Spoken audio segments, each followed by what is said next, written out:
स्वागत है फिर से आप सभी लोगों का Vijay Singh study group channel में। मैं विजय सिंह और फ्रेंड्स लक्ष्मीकांत की पॉलिटी सीरीज अपनी कंटिन्यू है। पिछले अध्याय में मैंने आपसे चर्चा की थी, यानी पिछला जब मैंने आपसे लेक्चर डिस्कस किया तो उसमें मैंने आपसे चर्चा की राष्ट्रपति की शक्तियों के बारे में, जिसमें हमने चर्चा में लिया था राष्ट्रपति की कार्यकारी शक्तियाँ और राष्ट्रपति की विधायी शक्तियाँ। और मित्रों, आज हम जो चर्चा करेंगे वो करेंगे राष्ट्रपति को जो वित्तीय शक्तियाँ हमने कौन कौन सी दी है, तो उन सभी के बारे में आज हम जो है विस्तृत रूप से चर्चा करेंगे। इसके अलावा राष्ट्रपति की अन्य शक्तियाँ भी आज हम जो है कंप्लीट कर लेंगे। तो फ्रेंड्स, अभी तक आपने चैनल को सब्सक्राइब नहीं किया तो आप चैनल को सब्सक्राइब कर लीजिए और पास ही के नोटिफिकेशन बेल के ऑल के बटन पर आप क्लिक करना है ताकि मेरी सभी वीडियो की नोटिफिकेशन आपको आसानी से मिलेंगे। तो फ्रेंड्स, अब हम स्टार्ट कर रहे हैं राष्ट्रपति की वित्तीय शक्तियों के बारे में। तो देखिए, कह रहा है कि राष्ट्रपति की वित्तीय शक्तियां और कार्य निम्न हैं। तो पहली शक्ति बताई जा रही है, धन विधेयक राष्ट्रपति की पूर्व अनुमति से ही संसद में प्रस्तुत किया जा सकता है। यानी मित्रों, अब आपको जो है यहाँ दिक्कत आई होगी कि धन विधेयक आखिर क्या होता है। तो फ्रेंड्स, आप इतना समझ लीजिए कि संविधान का जो अनुच्छेद 110 है उसमें हमने धन विधेयक के संबंध में चर्चा की है। यानी आप जो है आसान शब्दों में ऐसा समझो कि पैसों से संबंधित या वित्त से संबंधित जो भी विधेयक अगर संसद में लाया जाता है तो उसको हम जो है धन विधेयक कहते हैं। तो यहाँ बात की जा रही है कि धन विधेयक जो भी होगा उसको हमें जो है पहले संसद में लाने से पहले राष्ट्रपति से हमें उसकी सहमति लेनी होगी। यानी अगर हम धन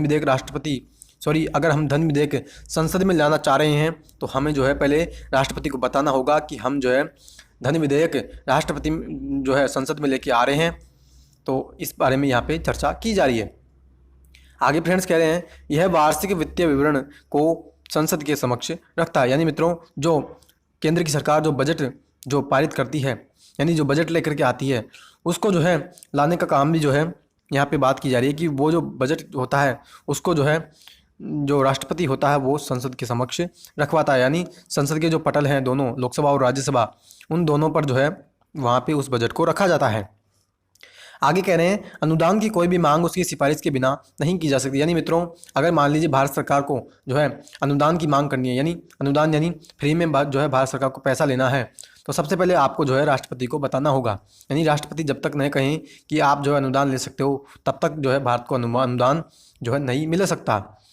आगे कह रहे हैं, वह भारत की आकस्मिक निधि से किसी अदृश्य व्यय हेतु अग्रिम भुगतान की व्यवस्था करता है। यानी मित्रों, जो भारत की आकस्मिक निधि है, यानी मित्रों आप ऐसा समझ लीजिए कि जो हमारा संविधान का अनुच्छेद है, कौन सा, 267, अनुच्छेद 267 में हमने जो है आकस्मिक निधि का प्रावधान किया है। यानी मान लीजिए कोई ऐसी अचानक परिस्थिति आ जाए, यानी कोई ऐसी इमरजेंसी आ जाए कि उस समय हमें जो है सख्त आवश्यकता है पैसे की, तो उस स्थिति से हमने निपटने के लिए क्या किया कि हमने जो एक आकस्मिक निधि बना दी, यानी इमरजेंसी हमने फंड बना दिया।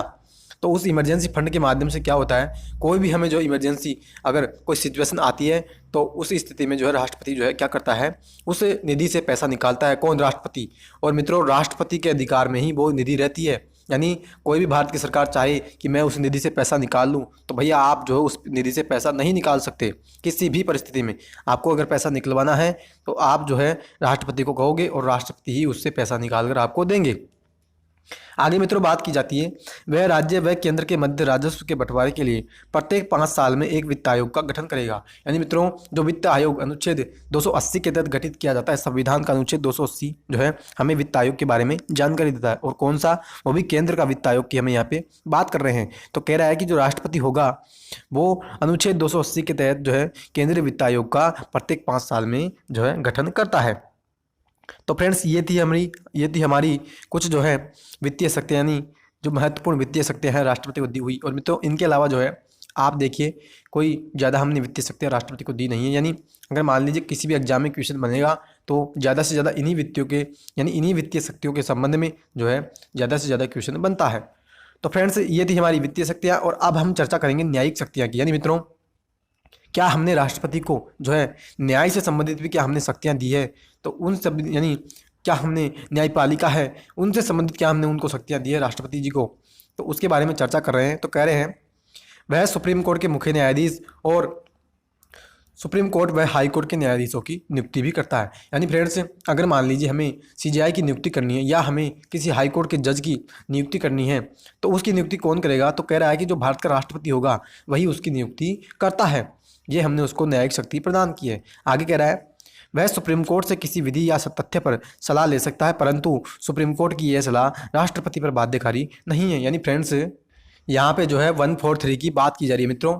143 का मतलब होता है कि जो वो 143 नहीं है जो हम जो है ज़्यादातर जो स्टूडेंट्स या ज़्यादातर जो युवा होते हैं वो सोचते हैं। यहाँ पे जो है आर्टिकल 143 की बात की जा रही है, यानी अनुच्छेद जो 143 है 143, उसके तहत क्या होता है कि जो हमारा राष्ट्रपति है वो राष्ट्रपति सुप्रीम कोर्ट से जो है किसी भी मामले पर जो है सलाह ले सकता है। यानी राष्ट्रपति को ये लगे कि मुझे जो है किसी मामले पर सलाह लेना है और कहाँ से हमें जो है न्यायपालिका से अगर मुझे सलाह लेना है तो मैं सलाह लूँगा कहाँ से, सुप्रीम कोर्ट से या किसी भी न्यायालय से मैं जो है सलाह ले सकता हूँ। और उसके जो प्रावधान हमने किए हैं वो हमने किए हैं संविधान के अनुच्छेद 143 में। और आगे कहते हैं कि जो सुप्रीम कोर्ट सलाह देगा किसको, राष्ट्रपति को, वो जो है राष्ट्रपति पर बाध्यकारी नहीं होगी। यानी राष्ट्रपति को मान लीजिए सुप्रीम कोर्ट ने सलाह दे दी और जो है यानी राष्ट्रपति को सुप्रीम कोर्ट ने सलाह दी, तो ऐसा नहीं होगा कि राष्ट्रपति उस सलाह को मानेगा ही। राष्ट्रपति के विवेक पर है, या अगर माने यानी कि वो माने या ना भी माने तो उसके जो है उसकी मर्जी पर ये हमने उसको डाल दिया है।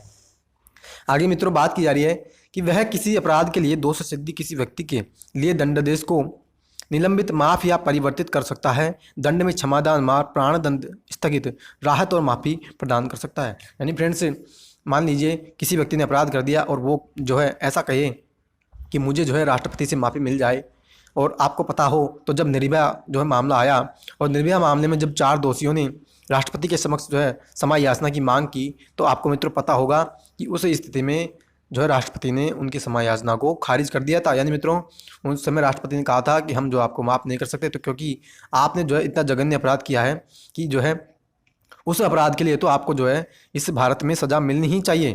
तो उसी की यहाँ पे बात की जा रही है कि जो राष्ट्रपति होंगे वो जो है किसी मामले में अगर किसी को क्षमा याचना लेनी हो तो वो जो क्षमा भी कर सकते हैं या फिर माफ़ कर सकते हैं, या जो है उसकी जो सज़ा है उसको जो है कम भी कर सकते हैं। और मित्रों इसकी डिटेल्स तो हम जो है आगे के जो अध्याय हैं यानी आगे के जो भाग हैं उसमें हम चर्चा करेंगे, जब मैं राष्ट्रपति की जो क्षमा याचना करने की जो शक्ति है उसकी हम जो बात करेंगे तब हम उसको लेंगे। लेकिन यहाँ पे संक्षेप में मैंने आपसे चर्चा कर दी।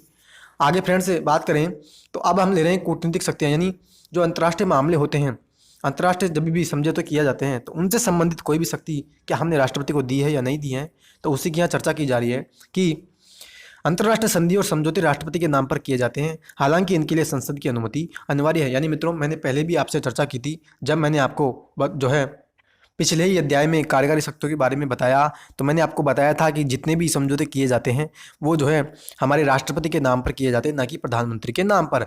और आगे कह रहा है कि जो भी समझौते हम करेंगे उसको जो है हमें जो है संसद से अनुमति लेनी होगी, और यह अंतर्राष्ट्रीय मंचों व मामलों पर भारत का प्रतिनिधित्व भी करता है और कूटनीतिज्ञों जैसे राजदूतों व उच्चायुक्तों को भेजता है और उनका स्वागत करता है। यानी फ्रेंड्स ये कहना चाह रहा है कि मान लीजिए कोई भी अंतर्राष्ट्रीय मंच है, यानी मान लीजिए कि कोई भी अंतर्राष्ट्रीय जो संस्था है जैसे IMF हो गया या वर्ल्ड बैंक हो गया, कोई भी है, तो वहाँ पे जो है जो प्रतिनिधित्व करता है वो जो है अंतर्राष्ट्रीय मामलों में, अंतर्राष्ट्रीय मंचों में, अंतर्राष्ट्रीय जो भी संगठन होते हैं यानी G20 हो गया या कोई भी ऐसे संगठन होते हैं, तो उन पे जो है भारत का जो प्रतिनिधित्व करता है वो राष्ट्रपति करते हैं।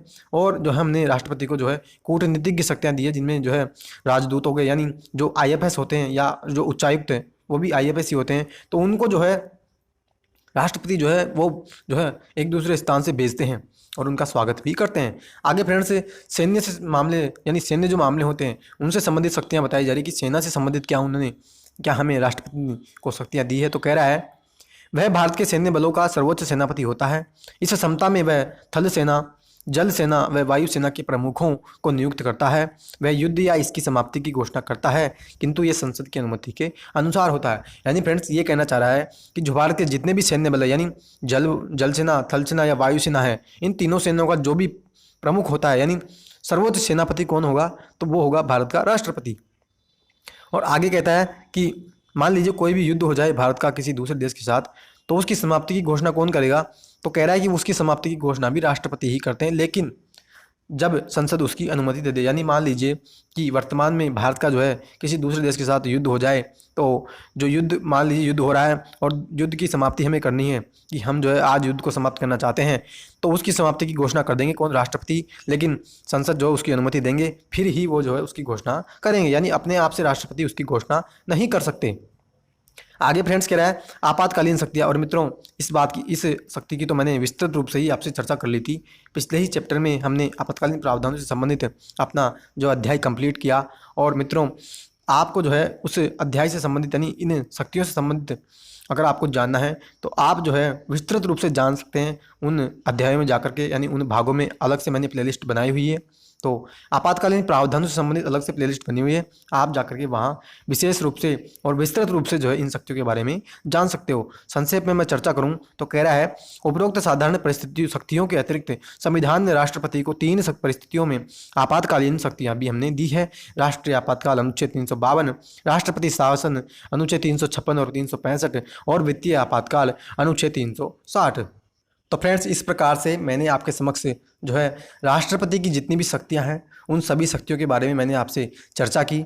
और मैंने सभी शक्तियां चाहे विधायी शक्ति हो, वित्तीय हो, आपातकालीन हो, जो कार्यकारी है, न्यायिक शक्तियां हैं, सैन्य, कूटनीतिक, यानी सभी शक्तियों के बारे में मैंने आपसे जो है चर्चा कर दी है। और मित्रों जो है टू द पॉइंट मैंने आपसे चर्चा की है, कोई ज़्यादा फालतू बात हमने नहीं की है। यानी जितना हमारे एग्जाम में आएगा उतना ही जो है हमें पढ़ना है, ज़्यादा फालतू हमें पढ़ने की कोई ज़रूरत नहीं है। वैसे भी हमारे कोई जो है अन्य जो बातें होती है, जो राजनीतिक मुद्दे होते हैं वो हमारे ज़्यादा काम के नहीं होते। तो इस कारण से जो है टू द पॉइंट मैंने चर्चा की है। और फ्रेंड्स आज का जो हम लेक्चर रखेंगे वो यहीं स्टॉप करते हैं, क्योंकि अगले लेक्चर में हम जो है अलग से हम राष्ट्रपति की वीटो शक्तियों के बारे में जानेंगे कि क्या राष्ट्रपति को हमने जो है कुछ अलग से भी शक्तियाँ दी है विधेयकों के मामले में, यानी संसद और राज्य यानी जो संसद होती है और जो राज्य की विधानसभाएं होती हैं वो अगर कोई विधेयक लेके आती है तो उसमें उसके मामले में कौन सी हमने राष्ट्रपति को शक्तियाँ दी है। तो उन सभी की चर्चा हम अगले अध्याय में विस्तृत रूप से करेंगे। तो फ्रेंड्स आज का लेक्चर आपको कैसा लगा अपनी प्रतिक्रिया कमेंट बॉक्स में ज़रूर देवें। और फ्रेंड्स अब मिलेंगे हम नेक्स्ट वीडियो में अगली राष्ट्रपति की शक्तियों के साथ जो कि वीटो शक्ति है। तब तक के लिए हैव अ नाइस डे। जय हिंद, जय भारत, वंदे मातरम।